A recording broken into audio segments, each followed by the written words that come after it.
Ro Khanna, we've criticized on this program before, and like his fundraisers with David Sachs, for example, and certain foreign policy things, kind of being soft on Modi, for example, or right? People would call like Ilhan a terror sympathizer. Yeah, and he clearly has greater ambitions.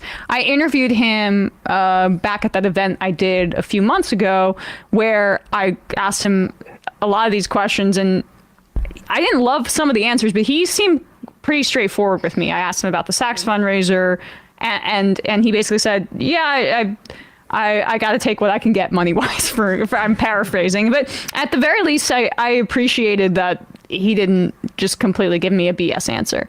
And this is where I find him valuable in this kind of setting. This is I guess this was yesterday during the House Select Committee on China.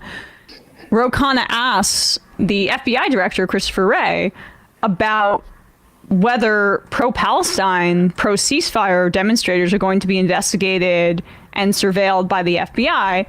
You know, I don't expect Wray to be forthright if it were the case, but to have this on the record is important. This is how that exchange went down. Thank you, Mr. Chairman. Director Wray, could you assure the American public today that no nonviolent protester about a ceasefire of the Middle East will be investigated or surveilled by the FBI? We are not going to be investigating nonviolent First Amendment activity. And could you just assure, whatever their position is on the Middle East or the 2024 election, if there is an American who's out there engaged in expressing their view, whether that is for a ceasefire or whatever that is, the FBI is not going to be investigating them or surveilling them? Our mission is to protect the American people and uphold the Constitution, and we intend to do both. We embrace both parts of that mission. In our view, it doesn't matter what you're ticked off about or who you're ticked off at. There's a right way under the First Amendment to exercise those views, and we're going to help protect that.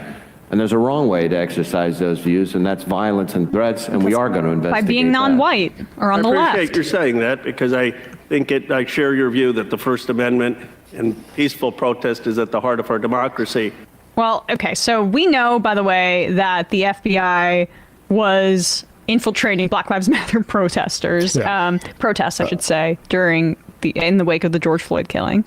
Black identity extremists. People at Dakota Access Pipeline protests. Yes. What did you say, Brandon? Black identity extremists labeling, people in just Black activist groups as extremists by nature of, promoting Black lives.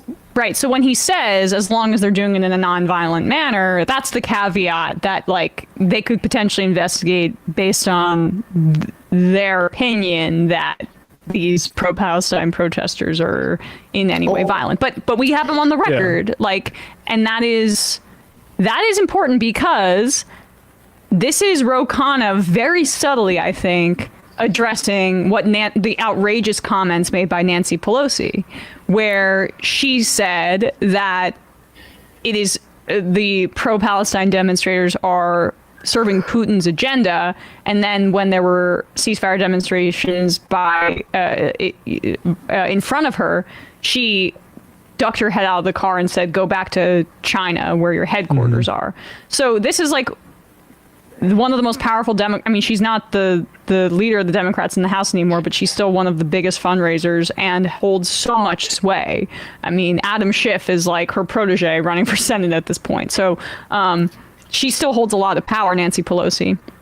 And she made two completely outrageous, psychotic statements, frankly, about the nature of the pro-Palestine demonstration. So my take on that, and I wasn't in for when Sam covered it, is that this is the kind of conversation that probably these kind of cloistered Democrats are having behind the scenes.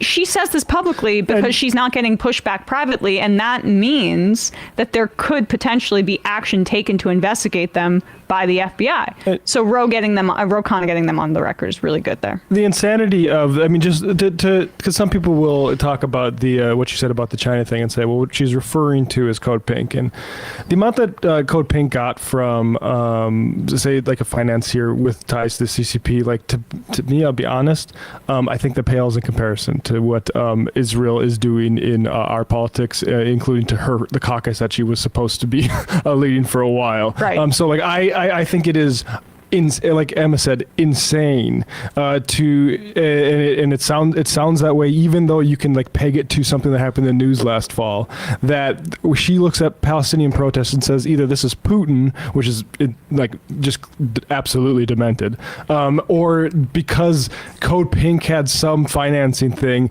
that's what is putting people out there is cuckoo bananas. It's cuckoo bananas, and also just from a practical perspective, I'm hard pressed to think of a leader who's benefited more from Israel's campaign of genocide in Gaza than Vladimir Putin, who now has so much heat taken off of him right now for his... Oh no, don't blow your credibility and ammunition on killing Gazans. Please give it to...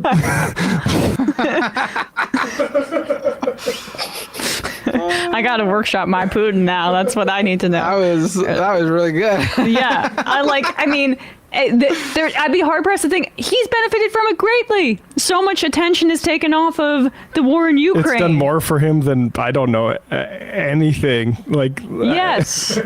And if it is serving the agenda of the Chinese government, like maybe that's the case, because if the agenda of like the Chinese government is for it to be a equivalent superpower to that of the United States, which again, like I think that economically, sure, but militarily, the United States completely blows everybody else out of the water still to this day.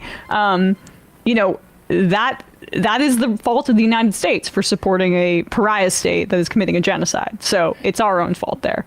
But good on Khanna. I was happy to see that. I mean, look, it's nice for the FBI director to say that we take these things seriously. I mentioned what happened to back to my office at the J. Edgar Hoover building. Right, exactly. Like Red Fallis, Dakota Access Pipeline protester, fell in love with a man who gave her a gun, who later turned out to be related to an FBI agent, and she served time for having possession of that weapon planted on her by somebody who was associated with the FBI.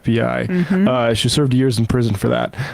So it's nice that they say this in front of Congress. We need to force that agency to actually like clean house and make sure that actually their practices change instead of just their words.